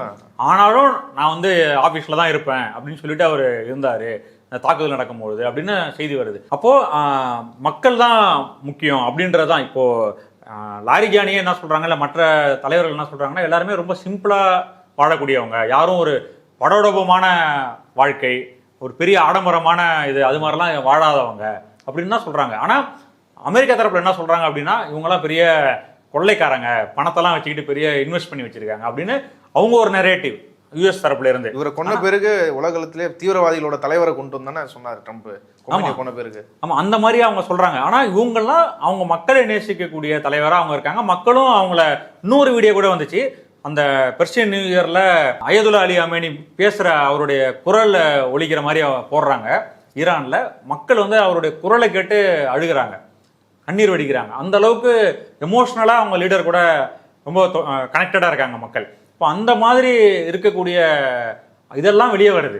அப்போது ஈரானை பற்றி இந்த போரில் 3 வாரத்தில் நடந்த இந்த போருடைய மொத்தமாக என்ன சொல்லணும் அப்படின்னா, அமெரிக்கா வந்து எந்த அளவுக்கு ஈரானை பற்றி தவறான பிம்பத்தை உலகத்தில் ஏற்படுத்தி வச்சுருந்தாங்களோ அதெல்லாம் வந்து உடஞ்சிக்கிட்டு இருக்கு. ஈரானை பற்றி என்னென்னலாம் நம்ம உலக மக்கள் நினச்சிக்கிட்டு இருந்தாங்களோ அந்த இமேஜ் எல்லாம் தலைகிட மாறி ஒரு உயர்வான நிலைக்கு அந்த தலைவர்கள், அந்த நாட்டு மக்கள், அவங்களுடைய கலாச்சாரம் இதெல்லாம் வந்து வேற மாதிரி மாறிட்டு இருக்கு. இதை தான் இந்த போர்ல இந்த 3 வாரத்தில் நடந்த ஒரு ஒன்லைனரா இதை தான் சொல்ல முடியும். அமெரிக்காவோட பிம்பமும் கூட உடைஞ்சிட்டு இருக்குது உலக மத்தியில். இப்போ இந்தியாவில் இந்த போரோட தாக்கங்கள் இந்தியாவில் எந்த மாதிரி இருக்குன்னு சொல்லி பிரதமர் இன்னைக்கு நாடாளுமன்றத்தில் உரையாற்றிருக்கிறாரு. அவர் என்ன சொல்லி குறிப்பிட்டிருக்கிறாரு? அதுதான் இந்த ஸ்ட்ரைட் ஆஃப் ஹார்மோஸை ஈரான் பிடிச்ச பிறகு கப்பல் போக்குவரத்தில் பிரச்சனை. அதில் கூட இன்னைக்கு ஒரு தகவல் வந்திருக்கு. என்ன அப்படின்னா, ஈரானோட தரப்புலேருந்து சொல்லியிருக்காங்க ஸ்ரீலங்கா, ஆனால் அவங்க வந்து இந்த ஈரான் போர்க்கப்பலில் தாக்குதலுக்கு உள்ளாகி முழுகின பிறகு அங்கே இருக்கிற ஈரானிய வீரர்களுடைய உடல் அவங்கள காப்பாற்றி கொண்டு போய் அங்கே வச்சது, மீதி இருக்கிறவங்கள அதெல்லாம் வந்து ஸ்ரீலங்கா செஞ்சுருக்காங்க. அவங்க ஹாஸ்பிட்டலில் தான் வச்சுருந்தாங்க. இப்போ இந்த மாதிரி செஞ்சுருக்காங்க. அது மாதிரி அமெரிக்காவுடைய போர் விமானத்தை நாங்கள் இங்கே தரையிறங்க விட மாட்டோம், அனுமதிக்க மாட்டோம் அப்படின்னு சொல்லியிருக்காங்க. இப்போ இதெல்லாம் வச்சு அவங்க என்ன சொல்கிறாங்க ஈரான் தரப்பில் அப்படின்னா, ஸ்ரீலங்காவுக்கு ஆயில் தேவை இருக்குது, இந்த மாதிரியான தேவை இருக்கும்பொழுது உங்களுக்கு உதவுறதுக்கு நாங்கள் தயாராக இருக்கோம் அப்படின்னு ஈரான் தரப்பில் சொல்லியிருக்காங்க. இப்போ அமெரிக்காவும் ஈரானை 2-3 முறை தொடர்பு கொண்டு பிரைம் மினிஸ்டரே பேசியிருக்காரு, ஜெய்சங்கர் வெளியுறவுத்துறை அமைச்சர் அவரும் பேசியிருக்காரு. பேசி நம்முடைய கப்பல் வர்றதுக்கு எல்பிஜி கேஸ் அந்த கப்பல், அது மாதிரி சில கப்பல்கள் நம்ம கப்பலும் ஸ்ட்ரைட் ஆஃப் ஹார்மஸை தாண்டி அனுமதிக்கப்பட்டு வந்திருக்கு. ஆனால் இப்போ என்ன நிலைமை அப்படின்னா, இந்த போர் வந்து பெரிய ஒரு லாங் டேர்ம் இம்பேக்ட் ஏற்படுத்தும், ஒரு நீண்ட தூர விளைவுகளை ஏற்படுத்தும். அதை தான் இன்னைக்கு பார்லிமெண்ட்டில் மோடி இந்த போரை பற்றி பேசும்போது சொல்கிறாரு, நமக்கு தேவையான ரிசர்வ், அதாவது ஆயில் ரிசர்வ் நம்மள்ட்ட இருக்குது, அதுக்கு வந்து ஸ்ட்ராட்டஜிக் ரிசர்வ் அப்படின்னு சொல்லுவாங்க. நம்மள்ட்ட ஒரு தேவைக்காக நம்ம ரிசர்வில் வச்சு எமர்ஜென்சி டைமில் யூஸ் பண்ணுறதுக்காக. ஆமாம், இந்த மாதிரி எமர்ஜென்சி சிச்சுவேஷனில் பயன்படுத்துறதுக்காக. அது மாதிரி நம்மள்ட்ட 5.3 மில்லியன் டன், மெட்ரிக் டன் அளவுக்கு நம்மள்ட்ட ரிசர்வ் இருக்குது. இது வந்து நம்ம 6.5 அளவுக்கு மில்லியன் அளவுக்கு உயர்த்துறதுக்கு நம்ம அதுக்கான நடவடிக்கையில் ஈடுபட்டிருக்கோம். அது மாதிரி இதுக்கு முன்னாடி 27 நாடுகள்ல இருந்து தான் நம்ம ஆயில் இம்போர்ட் பண்ணிட்டு இருந்தோம். இப்போ நான் பிரதமர் ஆன பிறகு கடந்த 10 ஆண்டுகளில் 40க்கும் மேற்பட்ட நாடுகள்ல இருந்து நம்ம ஆயில் இம்போர்ட் பண்ணிட்டு இருக்கோம். அது மாதிரி நிறைய போக்குவரத்து, இதை வந்து மெட்ரோ ட்ரெயின், அது மாதிரி நார்மல் ரயில்வேல எல்லாத்தையும் எலக்ட்ரிஃபை பண்ண பிறகு இந்த மாதிரி ஆயிலை சார்ந்து இருக்கக்கூடிய விஷயங்கள்லாம் நம்ம ரொம்ப குறைச்சிக்கிட்டு இருக்கோம். இப்போ என்ன சொல்கிறாங்க அப்படின்னா, ரஷ்யா, சைனா இங்கெல்லாம் வந்து பெரிய அளவுக்கு எல்லாமே எலக்ட்ரிக் வெஹிக்கிள்ஸாக மாறிட்டாங்க. பேருந்து வெஹிக்கிள்ஸ் எல்லாமே அவங்க மாறிட்டு இருக்காங்க. அது மாதிரி வீட்டுக்கு உபயோகப்படுத்துகிற கரண்ட் இது எல்லாமே அவங்க ஆல்டர்னேட்டிவ், இது ரினியூவபிள் எனர்ஜியில் அவங்க மாற்றிட்டு இருக்காங்க. அதனால் ஆயிலுடைய தேவை சைனா ரொம்ப குறைச்சிக்கிட்டு இருக்காங்க இந்த மாதிரியான நடவடிக்கைகள் காரணமாக அப்படின்ட்டு. இப்போ மோடியும் அதே மாதிரி தான் சொல்கிறார், நாங்கள் நிறைய விஷயத்தை வந்து ரினியூவபிள் எனர்ஜிக்கு மாற்றிக்கிட்டு இருக்கோம் அப்படின்னு மோடி சொல்கிறாரு. இதெல்லாம் சொல்லிவிட்டு அவர் இன்னொன்று என்ன சொல்கிறாருன்னா, நம்ம கொரோனா டைமில் பெரிய அளவுக்கு பாதிப்புகளை நம்ம எதிர்கொண்டோம். அதெல்லாம் சொல்லும் போது நிறைய பேருக்கு வந்து உதறல் எடுக்குதா, திருப்பி நமக்கு இது மாதிரி பெரிய பாதிப்பு வருமோ அப்படின்ற மாதிரி நிறைய பேர் எழுதுறாங்க. அவர் அதை சொல்லிட்டு என்ன சொல்கிறார் அப்படின்னா, கொரோனா டைமில் உலகம் முழுக்க உர தட்டுப்பாடு, யூரியா தட்டுப்பாடுலாம் இருந்துச்சு, நாம் அதை வந்து மேனேஜ் பண்ணி கொண்டு வந்தோம். அதெல்லாம் அவர் சொல்லிட்டு இப்போவும் நம்ம அதை எஃபிஷியண்ட்டாக மேனேஜ் பண்ணிக்கிட்டு இருக்கோம் அப்படின்னு அவர் சொல்கிறாரு. ஆனால் உண்மையிலே நிலைமை என்ன அப்படின்னா, நிறைய பேர் சிலிண்டருக்கு புக் பண்ணிட்டு காத்துக்கிட்டு இருக்காங்க, வீட்டு உபயோகத்துக்கு காத்துக்கிட்டு இருக்காங்க. கமர்ஷியல் சிலிண்டர் கிடைக்கவே மாட்டேங்குது. நிறைய பேர் அதுக்கு கிடைக்காம அவங்க கடைகளில் இருக்கிற பயன்படுத்துகிற பொருட்கள்லாம் குறைச்சிட்டு இருக்காங்க. ஆயிரக்கணக்கான பேர் வேலை இல்லாத காரணமாக அவங்க சொந்த ஊருக்கு திரும்பிட்டு இருக்காங்க ட்ரெயின் ஏறி அப்படின்ற நார்த் இந்தியாவிலாம் செய்தி வந்துட்டு இருக்கு. இந்த மாதிரி டெக்ஸ்டைல் இண்டஸ்ட்ரியே அடி வாங்கிட்டு இருக்கு இந்த பிரச்சனையால அப்படின்ற செய்திலாம் வந்துட்டு இருக்கு. அதனால இப்போ அவர் மோடி என்ன, டீசல் கம்பெனிக்கு பயன்படுத்தக்கூடிய டீசல் விலை வந்து 25 ரூபாய் ஏறி இருக்குது. ஆமாம், அதாவது மோடி வந்து உள்ள நம்ம எஃபிஷியண்டாக பண்ணிட்டு இருக்கோம் அப்படின்னு சொல்றாரு. ஆனால் அதோடைய விளைவுகளை மக்கள், சாதாரண மக்கள் அதை எதிர்கொண்டுட்டு இருக்காங்க. அப்போ அவர் என்ன சொல்றாரு அப்படின்னா, ஒரு மினிஸ்ட்ரியல் இது இருக்கு, டீம் 3 ஃபார்ம் பண்ணி டெய்லி நாங்கள் என்ன நடக்குது மிடில் ஈஸ்ட்லன்னு சொல்லி கண்காணிச்சிட்டு இருக்கோம் அப்படின்லாம் சொல்றாரு. ஆனால் ஒரு விஷயத்தை அவர் தெளிவாக சொல்றாரு, ஒரு பெரிய நீண்ட தூர விளைவுகள் நிச்சயமா இருக்கும், அதை எதிர்கொள்றதுக்கு நம்ம தயாரா இருக்கணும் அப்படின்னு சொல்றாரு. ஏன்னா முக்கியமா போர் இன்னும் முடியல, அந்த பவர் பிளான்ட் மேல அட்டாக் பண்ண மாட்டோம் அப்படின்னு யூஎஸ் சொல்லியிருக்கு. அதுதானே தவிர மிசைல் தாக்குதல் 2 பக்கமும் இன்னும் அதி தீவிரமா நடந்துகிட்டு இருக்கு. அன்பிரசிடென்டட் அப்படின்னு செய்தி வந்திருக்கு, ஈரான் மேல நடத்தப்படுகிற தாக்குதல். அதாவது இதுவரைக்கும் இல்லாத அளவுக்கு அதிகமான அளவுக்கு மிசைல்ஸ் தாக்குதல் ஈரான் மேல நடந்துகிட்டு இருக்கு. எங்க பார்த்தாலும் சத்தமா இருக்கு ஈரான்ல, டெஹ்ரான்ல அப்படின்ற செய்திலாம் வந்துட்டு இருக்கு. அதனால போர் இன்னும் முடியல. அப்போ 4வது வாரமும் அந்த போர் நீடிக்குது அப்படின்னா, கிட்டத்தட்ட 1 மாசம் ஆகுது அப்படின்னா, பெரிய அளவுக்கு அதனுடைய விளைவுகள் நிச்சயமா இருக்கும். அதுக்கு தான் நம்மளை இப்போ ப்ரிப்பேர் பண்ணுற மாதிரி, நம்ம இப்போ தயாராக இருக்கணும் அப்படின்னு நம்மளை மனதளவுல மோடி ப்ரிப்பேர் பண்றாரு, இந்த பிரச்சனைகள்லாம் எதிர்கொள்றதுக்கு மக்கள் ரெடியா இருங்க அப்படின்னு சொல்லிட்டு. ஆனா ரெண்டாவது இந்த பிரச்சனைக்கெல்லாம் வெறும் அந்த போர் தான் காரணம் அவங்க நிர்வாகம். ஆனா எதிர்க்கட்சிகள் என்ன சொல்றாங்க அப்படின்னா, இந்த போர் வரக்கூடிய சூழ்நிலை ஏற்கனவே ஒரு ஜூன்ல ஒரு அட்டாக் நடந்துச்சு, இந்த மாதிரி பிரச்சனைகள்லாம் இருக்கு. அப்போ இதெல்லாம் நீங்க முன்னாடியே திட்டமிட்டு நமக்கு தேவையான கேஸு, ஆயில் ரிசர்வ் இதெல்லாம் நீங்க முன்னாடியே நீங்க எதுவுமே பண்ணல, நடந்த பிறகு நீங்க ஏதோ சமாளிக்கிறீங்க அப்படின்னு சொல்லிட்டு நீங்க இதுக்கு முன்னாடி நீங்க இதுக்கான திட்டமிட்டது என்ன, இதுக்கான நீங்க நடத்தின ஆலோசனை என்ன, எதுவுமே இல்லை, நடந்த பிறகு நீங்க அதுக்கு ரியாக்ட் தான் பண்ணிட்டு இருக்கீங்க அப்படின்றது எதிர்க்கட்சிகளுடைய குற்றச்சாட்டா இருக்கு. அதனால எது எப்படி இருந்தாலும் மக்கள், சாதாரண மக்கள் நிச்சயமாக ஒரு பெரிய பாதிப்பை வர காலங்களில், வர நாட்களில் எதிர்கொள்ள வேண்டியதான் இருக்கும். இவ்வளவு நேரம் இந்த போர் குறித்து விரிவாக உங்க கருத்துக்களை பகிர்ந்து கொண்டதுக்கு நன்றி.